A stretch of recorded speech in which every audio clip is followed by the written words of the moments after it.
നമസ്കാരം. UDFന്റെ ആദ്യത്തെ സ്ഥാനാർത്ഥി നിർണയം പുറത്തു വന്നു. ബേപ്പൂരില് PV അൻവർ UDFന്റെ സ്ഥാനാർത്ഥിയാകും. UDF മുന്നണിയിലെ കേട്ടോ, കോൺഗ്രസിന്റെ എന്നല്ല, UDF മുന്നണിയിലെ തൃണമൂൽ കോൺഗ്രസിനെ കേരളത്തില് കോൺഗ്രസുമായി അടുപ്പിച്ചുകൊണ്ട് മത്സരിക്കുകയാണ്. എന്തായാലും ഞാൻ പ്രതീക്ഷിക്കുന്നത് തൃണമൂൽ കോൺഗ്രസിന് കേരളത്തിൽ ഒരു MLA ഉണ്ടാകും എന്ന് തന്നെയാണ്. കാരണം മത്സരിക്കുന്നത് മരുമോൻ മന്ത്രിയോടാണ് എന്ന് തന്നെ. സമയങ്ങളിലുള്ള PV അൻവറിന്റെ നിലപാടുകളോട് വിയോജിപ്പും യോജിപ്പുമുണ്ട് നമുക്ക്. കാരണം സ്ഥായിയായ ഒരു വിയോജിപ്പ് അദ്ദേഹത്തോട് കാട്ടേണ്ട ആവശ്യമില്ല.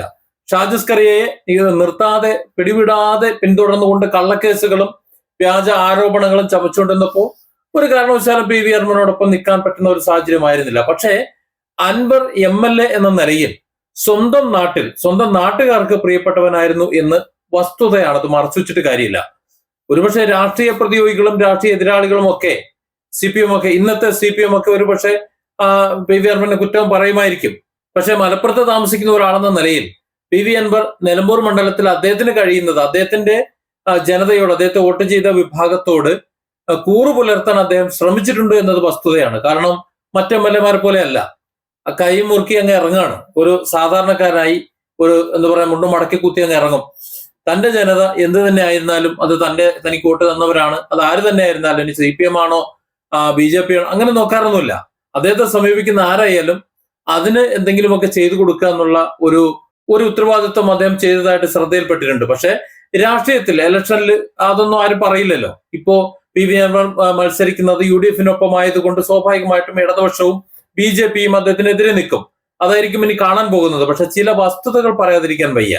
ബേപ്പൂരിൽ മരുമോൻ മന്ത്രിക്കെതിരെ, മുഹമ്മദ് റിയാസിനെതിരെ PV അൻവർ മത്സരിക്കാൻ വരുമ്പോൾ സത്യത്തിൽ PV അൻവർ കുഴിച്ച കുഴിയിൽ CPM വീണു എന്ന് പറയുന്നതാണ് ശരി. അങ്ങനെ പച്ചയ്ക്ക് പറയുന്നതാണ് ശരി. അതാണ് ഇപ്പൊ സംഭവിക്കാൻ പോകുന്നത്.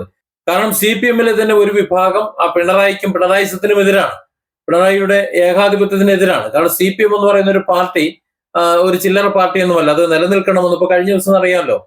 പാർട്ടി ഭരിച്ചിട്ടുള്ള പണം മുക്കിയതുമായി ബന്ധപ്പെട്ട് പാർട്ടിയെ കേരളത്തിൽ സ്ഥാനം ഉറപ്പിച്ചു കൊടുത്തിട്ടുള്ള ആദ്യകാല പ്രവർത്തകർ ഒരാൾ, അയാളെ പടിയടച്ച് പിണ്ടം വയ്ക്കുന്ന വാർത്ത കണ്ടു. ഇപ്പോൾ ഒരുത്തനെ സഹായിക്കാൻ വേണ്ടി കോടികൾ പിരിച്ചെടുത്തിട്ട് അത് മുക്കിയത് ചൂണ്ടിക്കാണിച്ചിട്ടാണ്, അല്ലാതെ എന്തെങ്കിലും പാർട്ടി വിരുദ്ധ പ്രവർത്തനങ്ങൾ നടത്തിയിട്ടൊന്നുമല്ല.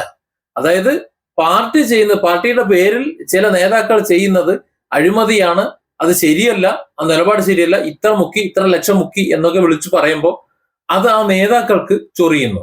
അങ്ങനെ ആ നേതാക്കൾ അദ്ദേഹത്തിന്റെ പിണിയാളുകളായിട്ടുള്ള ആൾക്കാരെ കൊണ്ട് ഒച്ചയും വിളി നായിട്ടുണ്ടാക്കുന്നു, അദ്ദേഹത്തെ പുറത്താക്കുന്നു. സത്യത്തിൽ ഇവിടെ എന്താ സംഭവിച്ചത്? CPM എന്ന് പറയുന്ന ഒരു പാർട്ടി ബംഗാളിലെ പോലെ, പശ്ചിമ ബംഗാളിലെയും ത്രിപുരയിലും പോലെ ആയി പോകുന്നു. അതായത് ഈ തെരഞ്ഞെടുപ്പോടുകൂടി CPM കേരളത്തിൽ ഇല്ലാതാകുന്ന ഒരു സാഹചര്യം ഉണ്ടാകുന്നു. അത്തരത്തിലൊരു സാഹചര്യത്തിൽ പാർട്ടി ഇവിടെ നിലനിൽക്കേണ്ടത് ആവശ്യമാണ് എന്ന് ചിന്തിക്കുന്നവരുടെ കൂട്ടത്തിലുള്ളവരാണ് ഇങ്ങനെ പാർട്ടി പുറത്താക്കി പോയവരും ഇപ്പൊ PV അൻവറിനെ പിന്തുണച്ച് നിൽക്കുന്നവരും. അവരാരും CPM-ന്റെ എതിരാളികളല്ല, യഥാർത്ഥ കമ്മ്യൂണിസ്റ്റുകളാണ്. അങ്ങനെയുള്ളവർ ഈ പിണറായിയെയും അടിച്ചമർത്താൻ വേണ്ടി ഇതല്ലാതെ വേറൊരു മാർഗമില്ല, തങ്ങൾ പാർട്ടിയുടെ കീഴിൽ ചുമന്ന കൊടി പിടിച്ചുകൊണ്ട്, അരിവാൾ ചുറ്റി ആലേഖനം ചെയ്തിട്ടുള്ള കൊടി പിടിച്ചുകൊണ്ട് നിൽക്കുന്നതുകൊണ്ട് തങ്ങൾക്ക് ഇറങ്ങാൻ കഴിയില്ല. അങ്ങനെ ഇറങ്ങാൻ കഴിയാത്തത് കൊണ്ട് അങ്ങനെ ഇന്ന് ഇറങ്ങി നിൽക്കുന്ന PV അൻവറിനെ രഹസ്യമായി പിന്തുണ കൊടുക്കുന്നുണ്ട് എന്ന് തന്നെയാണ് മനസ്സിലാകുന്നത്. പ്രത്യേകിച്ച് മരുമോനെ ഇനി വരുന്ന അടുത്ത മുഖ്യമന്ത്രി, മൂന്നാം ഊഴത്തിൽ മുഖ്യമന്ത്രിയായി കണ്ടുകൊണ്ട് കരുക്കൾ നീക്കുന്ന സാഹചര്യത്തിൽ 2 തവണ പിണറായി ആയി.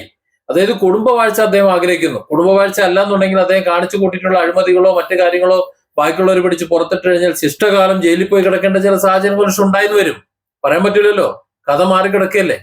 ഇവിടെ BJP-യുമായിട്ടോ മറ്റാരുമായിട്ടുള്ള ബാന്ധവം കൊണ്ട് ലാവ്ലിൻ കേസ് ഇങ്ങനെ നീണ്ടു പോകുന്നത് പോലെ ഭരണം മറിഞ്ഞാൽ, അല്ലെങ്കിൽ അധികാരം കയ്യിൽ നിന്ന് പോയി കഴിഞ്ഞാൽ, ഏകാധിപത്യം കയ്യിൽ നിന്ന് പോയി കഴിഞ്ഞാൽ ഒരുപക്ഷെ കാര്യങ്ങൾ അനുകൂലമായെന്ന് വരില്ല, പ്രതികൂലമായി പോകും.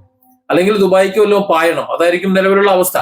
അതുകൊണ്ട് തന്നെ അത്തരം ആൾക്കാർ പാർട്ടി ഇവിടെ നിലനിൽക്കണം എന്ന് ആഗ്രഹിക്കുന്ന വലിയൊരു വിഭാഗം PV അൻവറിനെ പിന്തുണയ്ക്കുന്നുണ്ട്. കമ്മ്യൂണിസ്റ്റ് പാർട്ടിയെ സ്നേഹിക്കുന്ന ഈ ഒരു വിഭാഗം, അതായത് യഥാർത്ഥ കമ്മ്യൂണിസ്റ്റുകളുടെ ഒരു വിഭാഗം, അവർ പറയുന്നത് ഞങ്ങൾ മഞ്ഞയ്ക്ക് കളവറിക്കാണെന്നല്ല ഇവിടെ നിൽക്കുന്നത്. ഈ പിണറായിസത്തിന്റെ കീഴിൽ അടിമപ്പണി എടുത്തുകൊണ്ട് നിൽക്കാൻ വേണ്ടിയിട്ടല്ല. ഈ സംസ്ഥാനത്തെ, നമ്മുടെ രാജ്യത്തെ എങ്ങനെയാക്കണം എന്ന ഒരു ലക്ഷ്യബോധം അവർക്കുണ്ട്. ആ ലക്ഷ്യബോധത്തിന് തടസ്സം ഇവിടുത്തെ കോൺഗ്രസോ മറ്റുള്ളവരൊന്നും അല്ല, പിണറായിസമാണ്, അല്ലെങ്കിൽ പിണറായി പോലെയുള്ള ഏകാധിപതികളാണ്. അതുകൊണ്ട് തന്നെ PV അൻവറിനെ പിന്തുണയ്ക്കേണ്ട ഒരു സാഹചര്യമാണ് ഇപ്പോൾ നല്ലത് എന്നവർക്ക് തോന്നുന്നു. മാത്രമല്ല കോഴിക്കോട് ഇപ്പോൾ അനുകൂലമായ ഒരു സാഹചര്യമാണുള്ളത്. ഷാഫി പറമ്പിൽ കോഴിക്കോട് മത്സരിച്ച് വലിയ എന്ന് പറഞ്ഞാൽ ആരും UDF പോലും പ്രതീക്ഷിക്കാത്ത വലിയൊരു വൻ ഭീകര വിജയമാണ് ശരിക്കും നേടിയത്. കാരണം കേരളത്തിന്റെ ഒരു മന്ത്രി ആയിരുന്ന, ഒരു പക്ഷേ ജയിച്ചു കഴിഞ്ഞാൽ മുഖ്യമന്ത്രി പോലും ആകും എന്ന് കരുതിയിരുന്ന ഒരു സഖാവിനെയാണ്, ഒരു വനിതാ സഖാവിനെയാണ്, ടീച്ചറെയാണ് തോൽപ്പിച്ച്, അതും ലക്ഷങ്ങളുടെ ഭൂരിപക്ഷത്തിന് തോൽപ്പിച്ച് കയ്യിലിട്ട് കൊടുത്തത്. വളരെ അനുകൂലമായ സാഹചര്യം. അതൊക്കെ ഈ സാഹചര്യം ഒരുങ്ങി വന്നത് ഈ പിണറായിസത്തിന്റെ കുഴപ്പം കൊണ്ടാണ് എന്ന് സഖാക്കൾക്കും മറ്റുള്ളവർക്കും എല്ലാം അറിയാം. അതേ പിണറായിസത്തെ എതിർത്തുകൊണ്ടാണ് PV അൻവർ പുറത്തേക്ക് വന്നത് എന്നുകൂടി നോക്കണം. അപ്പോ ബേപ്പൂരിലും ഈ പറഞ്ഞതുപോലെ CPM-ന്റെ ഒരു കോട്ടയാണ്. ആ കോട്ടയിൽ തന്നെ വലിയൊരു വിഭാഗം ഈ പിണറായിസത്തെയും മരുമോൻ മുഖ്യമന്ത്രിസത്തെയും ഒക്കെ എതിർക്കുന്നുണ്ട്. ഇപ്പൊ സ്വാഭാവികമായിട്ട് PV അൻവർ ഈസിയായി ജയിച്ചു വരും എന്ന് തന്നെയാണ് മനസ്സിലാക്കുന്നത്. ഇതുവരെയുള്ള സാഹചര്യത്തിൽ അത് തന്നെയാണ് മനസ്സിലാക്കുന്നത്. പിന്നെ ബേപ്പൂരിലുള്ളവർക്ക് മരുമോൻ മന്ത്രിയെക്കാളും PV അൻവർ ആയിരിക്കും നല്ലത് എന്നുള്ളതാണ് അവിടെ നിന്നുള്ളവരുടെ സംസാരം കേൾക്കുമ്പോൾ മനസ്സിലാകുന്നത്. കാരണം മരുമോൻ മന്ത്രി വിജയിച്ചു പോയി കഴിഞ്ഞാൽ LDF ആണ് അധികാരത്തിൽ വരുന്നതെന്നുണ്ടെങ്കിൽ മറ്റൊരു പിണറായിയായി അവിടെ ഇരിക്കും. എന്നാൽ PV അൻവർ അവിടെ നിന്ന് ജയിച്ചു പോയി കഴിഞ്ഞാൽ നിലമ്പൂരുകാർക്ക് വേണ്ടി ശബ്ദിച്ചതുപോലെ അൻവർ മണ്ഡലത്തിൽ ഉണ്ടാവും. കുറച്ചൊക്കെ സംസാരിക്കും, കുറെ ആവശ്യമില്ലാതെ വാർത്താ സമ്മേളനം മറ്റും നടത്തും, കുറച്ച് വെല്ലുവിളിയൊക്കെ നടത്തും. എന്നാലും മണ്ഡലത്തിലുള്ളവർക്ക് അതുകൊണ്ട് ഗുണമുണ്ട്. അതുകൊണ്ട് തന്നെയാണ് CPM-ന്റെ ഏറ്റവും ശക്തി കേന്ദ്രമായിട്ടുള്ള ബേപ്പൂർ UDF നേതൃത്വം PV അൻവറിന്റെ തലയിലേക്ക് വെച്ചു കൊടുത്തത് എന്ന് തന്നെയാണ് മനസ്സിലാക്കുന്നത്. PV അൻവർ അവിടെ മത്സരിക്കുമ്പോൾ മറ്റൊരു കാര്യം കൂടിയുണ്ട്. CPM-ന്റെ ഉള്ളുകളികൾ മുഴുവൻ അറിയാം. എങ്ങനെയാണ് അതിന്റെ നീക്കങ്ങൾ, എങ്ങോട്ടാണ് പോക്കുകൾ, എങ്ങോട്ടാണ് ചായ്വുകൾ, ഇത് കൃത്യമായി അറിയാവുന്ന, പാർട്ടിക്കുള്ളിൽ നിന്നുകൊണ്ട് പാർട്ടിയുടെ പിന്തുണയോടെ MLA ആയിരുന്നു, പിന്നീട് പിണറായിസത്തോട് പിണങ്ങി ഇറങ്ങി പാർട്ടി വിട്ട് പുറത്തിറങ്ങി നിൽക്കുന്ന ഒരാളാണ്. ഏതായാലും ആ പാർട്ടിയുടെ ഉള്ളിലുള്ള കളികൾ, മുഴുവൻ കളികളും അദ്ദേഹത്തിന് അറിയാതിരിക്കുന്നില്ലല്ലോ. അതുകൊണ്ട് തന്നെ മുഹമ്മദ് റിയാസിനെതിരെ PV അൻവർ മത്സരിക്കാൻ വരുമ്പോൾ അത് ചെറിയ ഒരു പരൽമീനായിട്ട് കാണേണ്ടതില്ല. ഒരു വലിയ മത്സരം തന്നെ നടക്കും. PV അൻവർ വിജയിച്ചു പോകാനുള്ള സാധ്യതയാണ് കാണുന്നത്. കാര്യം മരുമോൻ മന്ത്രി 8 നിലയിൽ പൊട്ടാനുള്ള സാധ്യത കാണുന്നുണ്ട്. സ്വന്തം നാടിന് വേണ്ടി എന്തെങ്കിലും തന്റെ മണ്ഡലത്തിന് വേണ്ടി എന്തെങ്കിലുമൊക്കെ സംസാരിച്ചു കഴിഞ്ഞാൽ അതിന് വാക്കിന് വിലയുള്ള ഒരാൾ തന്നെയാണ് PV അൻവർ എന്നാണ് മനസ്സിലാക്കിയിട്ടുള്ളത്. നിലമ്പൂരുള്ളവർക്ക് അറിയാതെ ഇപ്പോ മന്ത്രിയുടെ ഒരു കാര്യം തന്നെ എടുക്കാം. നമ്മുടെ മന്ത്രി റിയാസിന്റെ കാര്യം തന്നെ. NH ഗഡ്കരിന്റെ പദ്ധതിയാണ്. കേരള സർക്കാരിനും അതിന്റെ ഉത്തരവാദിത്വമുണ്ട്. രണ്ടുപേരും കൂടെ ചേർന്ന് ചെയ്യുന്നു. കൂരിയാട്, എന്റെ വീടിന്റെ അടുത്താണ് കൂരിയാട് എന്ന് പറയുന്നത്. ഇവിടെ 2 കിലോമീറ്ററേ ഉള്ളൂ. കൂരിയാട് അവിടെ മുഴുവൻ പൊളിഞ്ഞ് നാശമായി കഴിഞ്ഞപ്പോൾ റീൽസ് എടുക്കലിൽ നിന്നു. പിന്നെ അതുവരെ കേരളത്തിൻ്റെതായ പദ്ധതിയായിട്ട് അവതരിപ്പിച്ചുകൊണ്ടിരുന്ന NH 66-നെ, അതായത് 66-ലെ റീൽസ് ഒക്കെ എടുത്തിട്ട് നമ്മുടെ കൊട്ടയിലേക്ക് ആക്കിയിട്ടുണ്ടിരുന്നത് കൂരിയാട് പൊളിഞ്ഞു കഴിഞ്ഞപ്പോ കൊട്ടിയത്തും പൊളിഞ്ഞിട്ടുണ്ട്. കൂരിയാടിന് ശേഷം ഒരൊറ്റ റീൽസും ഇല്ല. അത് മുഴുവൻ കേന്ദ്രത്തിന്റെ തലയിലേക്ക് വെച്ചു കൊടുത്തു. അതായത് അതും നമ്മൾ തന്നെ എന്ന എട്ടുകാലി മമ്മൂഞ്ഞിന്റെ പരിപാടിയാണ് അതുവരെ നടത്തിയിരുന്നതെന്ന് ജനങ്ങൾക്ക് മനസ്സിലാക്കുകയാണ്. എന്നാൽ അൻവർ അതുപോലെയല്ല. അൻവർ അത്യാവശ്യം സംസാരിക്കും, ആവശ്യത്തിനും അനാവശ്യത്തിനും പത്രസമ്മേളനം നടത്തും, സംസാരിക്കും, കാര്യമൊക്കെ ശരി തന്നെ. പക്ഷെ എങ്കിലും സ്വന്തം ജനത, സ്വന്തം മണ്ഡലത്തിലെ ജനങ്ങൾക്ക് വേണ്ടി 10 വാക്ക് സംസാരിക്കുകയും അതിന് ഏതറ്റം വരെ പോയും അത് നേടിയെടുക്കാൻ കഴിയുന്ന ഒരാളാണ്. അതിനുള്ള ആംബിയർ അദ്ദേഹത്തിനുണ്ട്. അതിന് ഏത് പൊന്നു തമ്പുരാനായാലും അയാളുടെ മുഖത്ത് വിരൽ ചൂണ്ടിക്കൊണ്ട് നിന്ന് വെക്കട എന്ന് പറയാൻ കഴിവുള്ള ഒരാളാണ്. അങ്ങനെയുള്ള ഒരാളല്ലേ എവിടെയായാലും ഒരു സ്ഥാനാർത്ഥിയെ കയറേണ്ടത്. അദ്ദേഹത്തിന്റെ നിലപാടുകൾ വെച്ചിട്ട് വളരെ ശക്തമായി എതിർക്കുന്ന ഒരു വ്യക്തിയാണ്. എന്നെ സംബന്ധിച്ചിടത്തോളം ഇപ്പോ ഷാജിസ്കറിയ വിഷയം തന്നെയാണ് ഏറ്റവും മുന്നിൽ നിൽക്കുന്നത്. എത്രത്തോളം കേസുകൾ, അത് മുഴുവൻ കള്ളക്കേസുകൾ, വെറും വ്യക്തി വൈരാഗ്യത്തിന്റെ അല്ലെങ്കിൽ മറ്റെന്തോ ചില വൈരാഗ്യത്തിന്റെ പേരിൽ എന്തെല്ലാം കേസുകൾ എടുത്തു.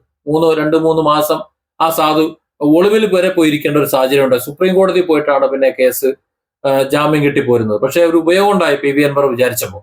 SC അട്രോസിറ്റിയിൽ ഒരു ഷാജിസ്കറിയ കേരള സർക്കാർ എന്ന് പറഞ്ഞിട്ട് ഒരു പേജ് അവിടെ തുറന്നു. ഇപ്പൊ അതെല്ലാം റെഫറൻസ് ഇപ്പൊ അതാണ് എടുക്കുന്നതെന്ന് കേട്ടത്. അങ്ങനെ ഒരു കാര്യം നടന്നു ഇവിടെ.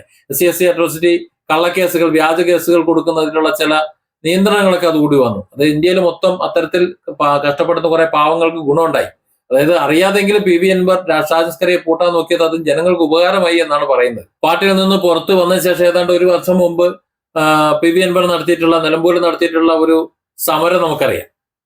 അദ്ദേഹം ഓഫീസിൽ ചെന്ന് അവിടുത്തെ ഉദ്യോഗസ്ഥന്മാരോട് കാര്യം പറഞ്ഞു, പറയേണ്ട രീതിയിൽ തന്നെ പറഞ്ഞു. അങ്ങനെ പിണറായിയുടെ പോലീസ് വന്ന് കള്ളക്കേസ് കൊടുത്തുകൊണ്ട് ഓഫീസിലെ സാധനങ്ങളൊക്കെ അടിച്ചു പൊളിച്ചു, എന്തൊക്കെ ചെയ്തു എന്ന് പറഞ്ഞുകൊണ്ട് രാത്രിക്ക് രാത്രി PV അൻവറിനെ അറസ്റ്റ് ചെയ്ത് കൊണ്ടുപോയത് നമ്മൾ കണ്ടു. എന്നാൽ അതിനുശേഷം PV അൻവറിനെ ബെയിലിന് വേണ്ടിയിട്ട് കോടതിയിൽ വാദിച്ച അഡ്വക്കേറ്റ് സഫറുല്ല മഞ്ചേരി, അദ്ദേഹത്തിന്റെ ചോദ്യങ്ങൾക്ക് മുന്നിൽ ആ പോലീസ് പതറി നിൽക്കുന്നത് നമ്മൾ കണ്ടു. അതായത് PV അൻവറിനെ എന്തിനാ അറസ്റ്റ് ചെയ്ത്? PV അൻവറിനെ എന്തിനാണ് അറസ്റ്റ് ചെയ്തത്? PV അൻവറെ തച്ചു വിളിച്ചോ അല്ലെങ്കിൽ വേറെ എന്തെങ്കിലും ചെയ്തോ? അദ്ദേഹത്തെ പൊളിറ്റിക്കൽ പാർട്ടി നേതൃത്വത്തിൽ ഒന്നും ചെയ്തിട്ടില്ല. അതായത് പിണറായിസം കൊണ്ട് എന്തും കാണിക്കാം. അതായത് ആഭ്യന്തരമന്ത്രി സ്ഥാനത്ത് ആ കസേരക്കറി കുത്തിയിരിക്കുന്നത് പിണറായി വിജയൻ ആയതുകൊണ്ട് അദ്ദേഹം എന്താണോ പറയുന്നത് അത് പോലീസ് അനുസരിക്കും.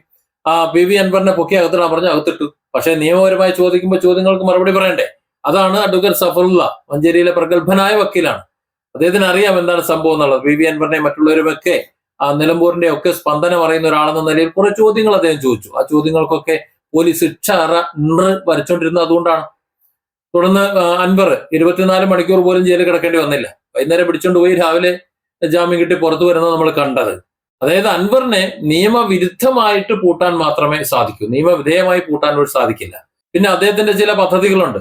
ആ പദ്ധതികളൊക്കെ ഇത്തരത്തിൽ തകർക്കപ്പെട്ട് കിടക്കുന്നതാണ്. എത്രയോ പദ്ധതികൾ മറ്റു പലയിടങ്ങളിലും പ്രവർത്തിക്കുന്നുണ്ട്. അവിടെയൊന്നും ഇല്ലാത്ത കുഴപ്പം നിലമ്പൂരിൽ അദ്ദേഹത്തിന്റെ ചില സംരംഭങ്ങളിൽ കാണുന്നതിന്റെ കാര്യം എന്ന് പറഞ്ഞാൽ പക്കാ രാഷ്ട്രീയമാണ്, വേറൊന്നുമല്ല. അങ്ങനെയുള്ള ചില കാര്യങ്ങൾ പൊക്കിപ്പിടിച്ചുകൊണ്ടാണ് അൻവർ അത് കാട്ടി ഇത് കാട്ടി എന്ന് പറയുന്നത്.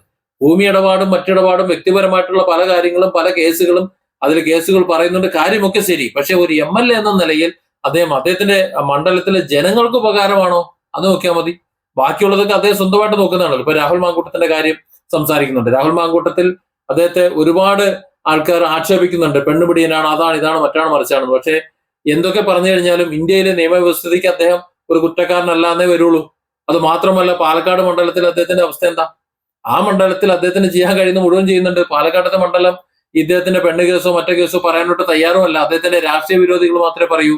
എന്നതുപോലെ PV അൻവറിനെ സംബന്ധിച്ചിടത്തോളം ഇവിടെ രാഷ്ട്രീയ വിരോധികൾ മാത്രമേ അത്തരത്തിൽ പറയൂ. PV അൻവറിന് അത്തരത്തിൽ യാതൊരു കഴിവുമില്ല, ഒന്നുമില്ലാത്ത ഒരാളാണെന്നുണ്ടെങ്കിൽ എന്തിനാണ് PV അൻവറിനെ അറസ്റ്റ് ചെയ്ത് അകത്തിട്ടത്? കഴിവും പ്രാപ്തിയുമുള്ള എതിരാളികളാണെന്ന് തോന്നുന്ന ഒരു വ്യക്തിയാണെങ്കിൽ, തങ്ങൾക്ക് എതിരാളിയാകുമെന്ന് തോന്നുന്നവരെ അല്ലേ നമ്മൾ പ്രതിരോധിക്കുള്ളൂ. അല്ലാതെ വെറുതെ വർത്താനം പറഞ്ഞു പോകുന്നവരെ ഏതെങ്കിലും ചാവാലിപ്പട്ടി ഓരിയിട്ട് പോകുന്നെങ്കിലും പൊയ്ക്കോട്ടെ എന്നല്ലേ കരുതുള്ളൂ. അപ്പൊ PV അൻവറിനെ പ്രതിരോധിച്ചിട്ടുണ്ടെങ്കിൽ, CPM പ്രതിരോധിച്ചിട്ടുണ്ടെങ്കിൽ PV അൻവറിന്റെ കയ്യിൽ മരുന്നുള്ളത് കൊണ്ടാണ്. അല്ലെങ്കിൽ അൻവറിനെ പ്രതിരോധിക്കില്ല.